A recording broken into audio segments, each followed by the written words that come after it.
Okay, threading a Kenmore 1341. Spool pin back here. It's got the bobbin winding button.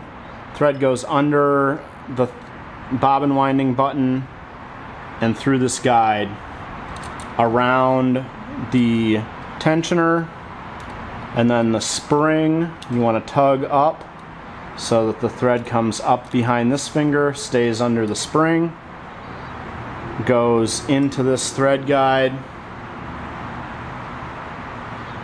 through the take-up arm, back through this thread guide to a thread guide here, the needle bar guide, and then through the needle from the front to the back.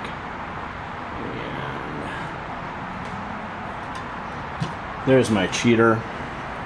One of these days I'm going to remember to bring some scissors to be doing these so I can trim off the thread.